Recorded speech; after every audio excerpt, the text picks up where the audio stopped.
Hello friends, అందరు ఎలా ఉన్నారు? ఏం చేసుకున్నారు? ఇది నిన్నటి వ్లాగ్ ఫ్రెండ్స్.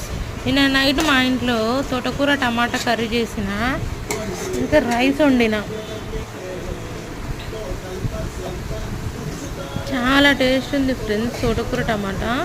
నేను మా వారు వచ్చేసరికి తినేసిన, బాగుందని కర్రీ. కానీ మా వారు వచ్చినాకే బయటికి వెళ్దాం పదా, ఈరోజు ఏమైనా తిందాము, చాలా రోజులు అయింది కదా అని అన్నారు ఫ్రెండ్స్. ఇంకా అలా అన్నాక మనం ఊకుంటామా?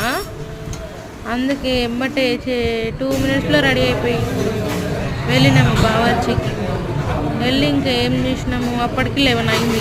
ఇంకా ఆ టైంలో బిర్యానీ ఎందుకులే తినడం అనేసి ఇంకా బటర్ నాన్ను పన్నీర్ కర్రీ తిన్నాం ఫ్రెండ్స్. మీలో ఎంతమందికి ఇష్టం బటర్ నాన్ పన్నీర్ కర్రీ? ఇష్టం ఉన్న వాళ్ళు ఒక లైక్ కొట్టి సబ్స్క్రైబ్ చేసుకోండి ఫ్రెండ్స్.